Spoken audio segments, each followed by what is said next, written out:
اعوذ باللہ من الشیطان الرجیم بسم اللہ الرحمن الرحیم نحمدہ ونصلی علی رسولہ الکریم۔ آپ کو ریاست سابقہ ریاست بہاولپور کے گوشے گوشے سے آگاہ کر رہے ہیں، اور ہماری کوشش ہے کہ اس سلسلے میں کوئی بھی تاریخی بات کا اگر علم ہو جائے تو اس کو پھر محفوظ بھی کریں۔ تو یہ جو کوٹھڑی ڈیرہ نواب سے آگے تھوڑا سا یہ قبرستان ہے، بہت قدیمی، یقیناً 200 سال سے اوپر ہی اس کو ہو گئے ہوں گے۔ یہاں کی ایک کوٹھڑی ہے، یہ عباسی نوابوں کے دور میں اس کو قرآن محل کا نام دیا گیا تھا۔ اب یہ کیونکہ اس زمانے میں یہ تو بہت اونچی عمارت ہوگی اور یہ قبرستان یقیناً نیچے ہوگا، اور آہستہ آہستہ جو ہے یہ مختلف تعمیرات کی وجہ سے اور سڑکوں کے بلند ہونے کی وجہ سے پھر قبریں بھی یہاں اونچی بنائی گئی ہیں، تو اب یہ آدھی سے زیادہ یہ عمارت زمین میں دفن ہو چکی ہے۔ تو یہ عباسی نوابوں کی طرف سے یہ قرآن محل بنایا گیا تھا، اس لیے کہ دینی کتب خاص طور پہ قرآن مجید کے بوسیدہ اوراق کو بوریوں میں یا لفافوں میں بند کر کر اس میں ڈال دیا جائے۔ یہ دیکھیں، یہ ایک چھوٹی سی کھڑکی لگائی گئی تھی اس زمانے میں، اب یہ بھرا ہوا ہے قرآن محل، تو یہ اس میں یہ بوسیدہ اوراق ڈالے جاتے تھے، اور یہ مکمل اوپر تک اب یہ بھرا ہوا ہے۔ اور اسی وجہ سے اب یہ دیکھیں کہ لوگ جو ہیں اب بھی چھوٹی چھوٹی گٹھڑیاں بنا کر اس کے اوپر ڈال جاتے ہیں، اسی نسبت سے، کیونکہ یہ سارے علاقے کو معلوم ہے کہ یہ قرآن محل بنوایا گیا تھا اسی مقصد کے لیے۔ میں چاروں طرف سے یہ عمارت آپ کو دکھا دوں، اور اسی قرآن محل کے قدموں میں کی طرف پھر لوگ اپنی قبریں بنوانا اعزاز کا باعث سمجھتے تھے۔ اب تو چاروں طرف بن گئی ہیں۔ اب یہ دیکھیں،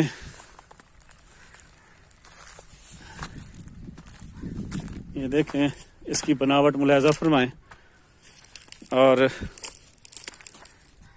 اس کے اندر فرش پر جو اینٹیں استعمال کی گئی تھیں، ٹائلیں، یہ دیکھیں،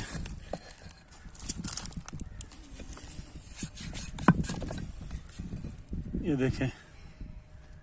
انتہائی خوبصورت۔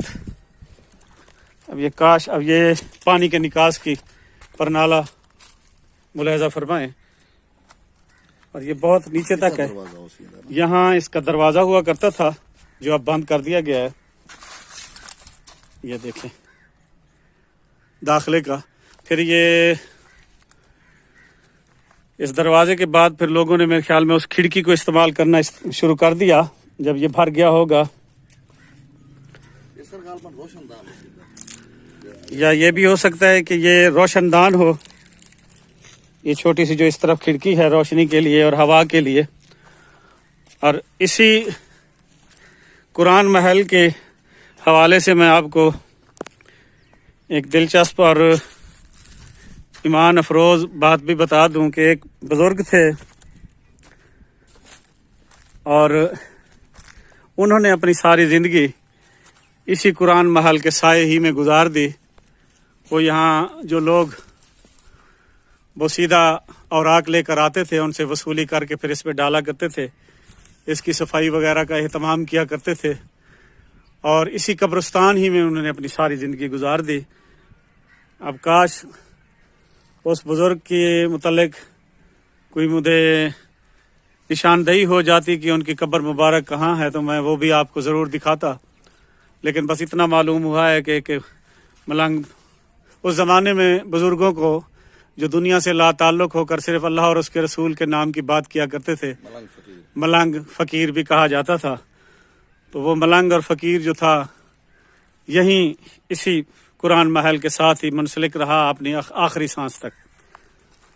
اور یہ انتہائی خوبصورت قبرہ تھا۔ اب اگرچہ اس کی حالت خراب ہے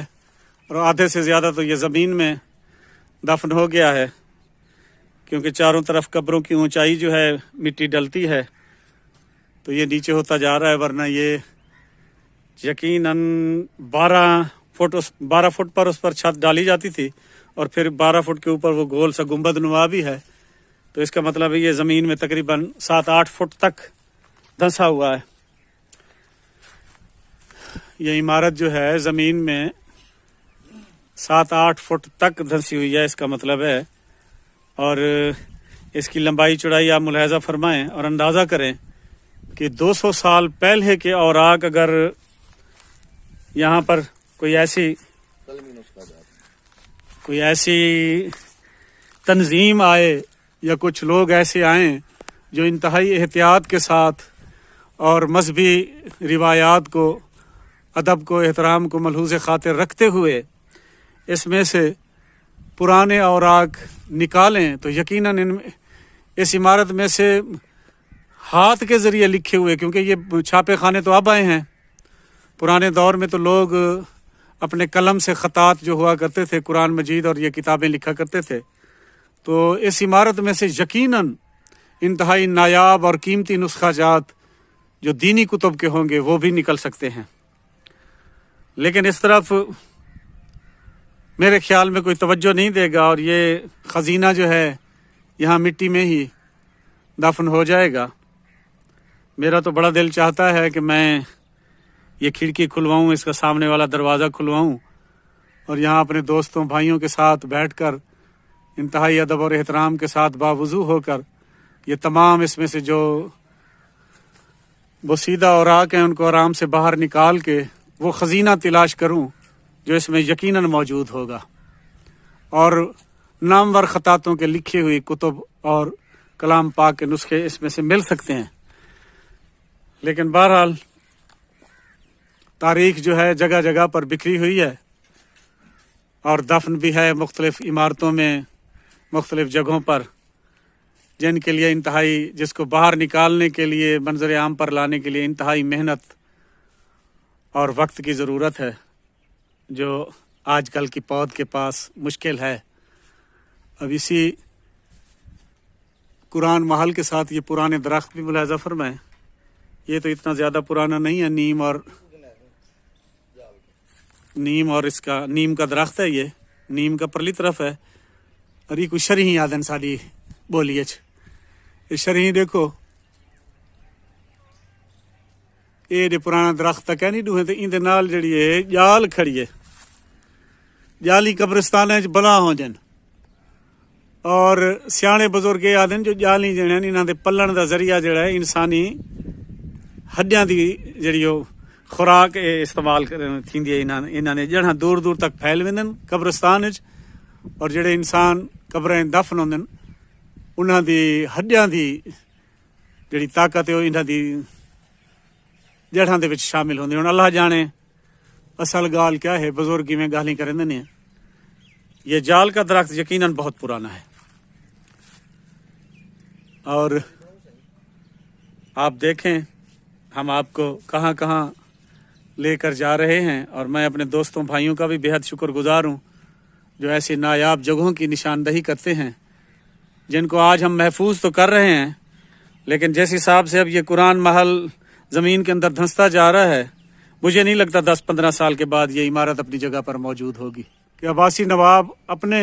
ریاست میں بسنے والے، رہنے والے نیک لوگوں کو، نام والے لوگوں کو کتنی دل سے ان کی قدر کیا کرتے تھے، نہ صرف ان کے زندگی میں بلکہ پھر ان کے وفات پا جانے کے بعد بھی. یہ شاہ صاحب کا مزار اور اس طرح کی سینکڑوں نشانیاں سلطنت بہاولپور کے چپے چپے پر موجود ہیں، عظیم الشان اور خوبصورت مسجدوں کی صورت میں، تاکہ لوگ اپنے دینی فرائض ادا کر سکیں، اور نیک لوگوں کی یادوں کو تازہ کرنے کے لیے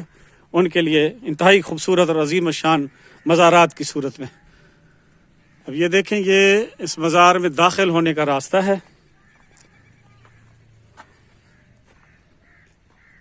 اور یہ وہ مزار ہے. اور میں حیران ہوں کہ یہ کیا رنگ استعمال کیے جاتے تھے اس دور میں کہ 100 سال سے اوپر ہو گیا، ان رنگوں کو کوئی فرق نہیں پڑا. اب ان پر اگر مٹی نہ ہو اور اس کو صاف کر دیا جائے تو نیچے سے ویسی چمک دمک رہے ہیں جیسے چند دن پہلے یہ تعمیر ہوا وہ مزار.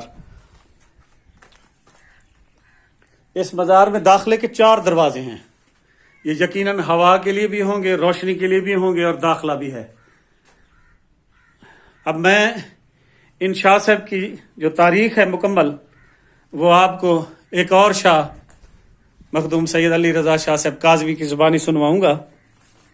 جو میرے ساتھ ہی آج موجود ہیں۔ بسم اللہ الرحمن الرحیم۔ تاریخ کے ایک ادنا طالب علم کی حیثیت سے جو میں جانتا ہوں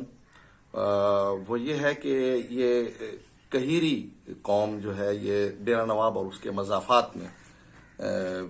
ایک طویل عرصے سے یہاں قیام پذیر ہے، اور ان کے ایک بزرگ تھے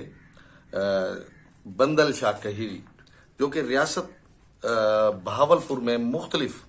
عہدوں پر جو ہے وہ فائز رہے ہیں مختلف نوابوں کے ساتھ۔ تو یہ ان کے ہی خاندان کے افراد ہیں۔ شیر شاہ صاحب ہیں، یہ پنو شاہ صاحب کا مزار ہے جو بزرگ کہتے ہیں، اور ان کے کتبے پر بھی لکھا ہوا ہے۔ نیچے ان کا قطع تاریخ بھی ہے، اگر جو کہ پڑھنے کے اب قابل نہیں رہا، وہاں سے ہم ان کی جو ڈیٹ آف ڈیتھ ہے، جو ان کی تاریخ وفات ہے، وہ اس قطع تاریخ سے برآمد ہو سکتی تھی۔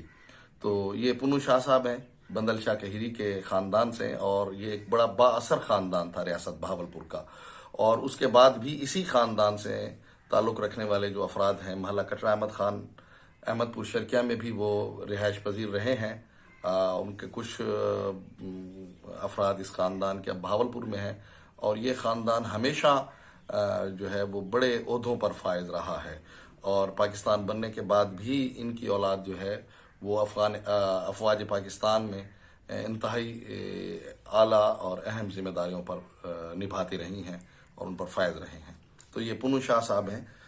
تو انتہائی منقش ان کی جو تعویذ قبر ہے، بڑے دیدہ زیب نقش و نگار اس پر بنائے گئے ہیں، اور سیم یہ وہی نقش و نگار ہیں جو ہم سادے گڑھ پیلس کے سامنے جو حضرت خواجہ غلام فرید رحمۃ اللہ علیہ کے لیے جو رہائش گاہ تعمیر کی گئی تھی ریاست بہاولپور کی طرف سے، تو اس پر جو نقاشی کی گئی ہے یہ غالباً اسی دور میں یہ مزار، یہ تعویذ قبر جو ہے اس کے اوپر وہ نقاشی جو ہے اسی دور کی، سیم ایک ہی دور کی